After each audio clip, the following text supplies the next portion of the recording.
இன்றைக்கி ஒரு அருமையான இறால் தொக்கு தான் செஞ்சுருக்கேன். வாங்க எப்படி செய்கிறதுன்னு பார்க்கலாம். இதுக்கு வந்து நான் 1/2 கிலோ அளவுக்கு இறால் வாங்கி அங்கே கடையிலேயே நல்லா க்ளீன் பண்ணி கொடுத்துட்டாங்க. வீட்டில் எடுத்துகிட்டு வந்து நல்லா சுத்தமாக இன்னும் 2 தடவை வாஷ் பண்ணிவிட்டு தனியாக எடுத்து வச்சுட்டேன்.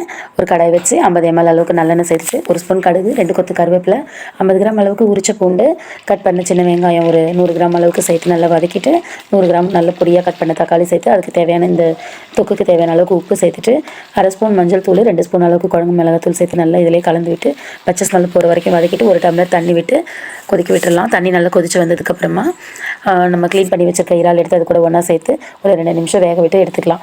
இறால் வந்து ரொம்ப குயிக்காக வெந்துடும்.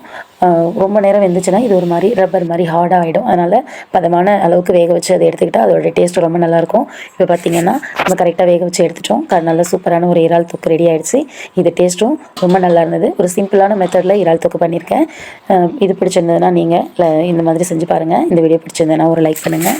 என்னோட சேனல் சப்ஸ்கிரைப் பண்ணாதவங்க சப்ஸ்கிரைப் பண்ணிக்கோங்க. இந்த மாதிரி சிம்பிள் வீடியோ பார்க்கணுன்னா என்ன ஃபாலோ பண்ணிக்கோங்க. இந்த மாதிரி தொக்கு நீங்களும் செஞ்சு இதோட டேஸ்ட் எப்படி இருந்ததுன்னு சொல்லிட்டு கமெண்ட்டில் சொல்லுங்கள்.